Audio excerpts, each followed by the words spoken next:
Ingwenyama Cup yaqala 10 years ago. Beyinkulu iyaqhubeka iyakhula.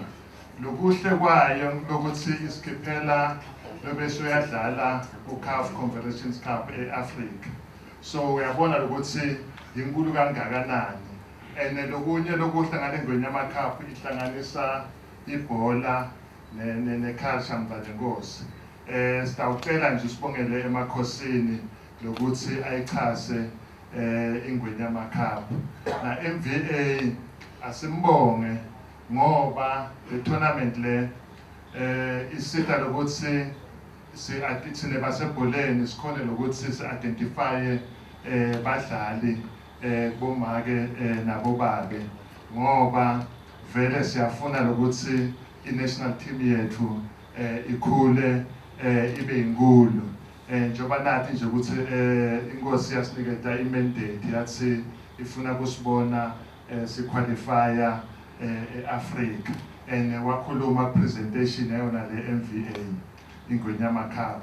Kusho ukuthi vele lokho solokuhlele enhlitweni tethu siyabonga nje ukuthi MVA asibambise lokuthi sigcine sikutholile lokhu lokufunwa inkosi. So njengoba bashito nje ukuthi ichudwe maningi labanengi batawubuya next week sebakhala bakhishwe bafana labancane.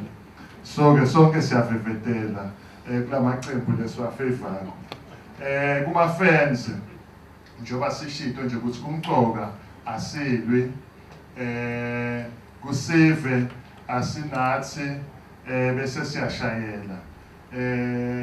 Sikhute ke netinkomo netimbuti netinkukhu emgwaqweni ukuthi banikati bato abatikoleke.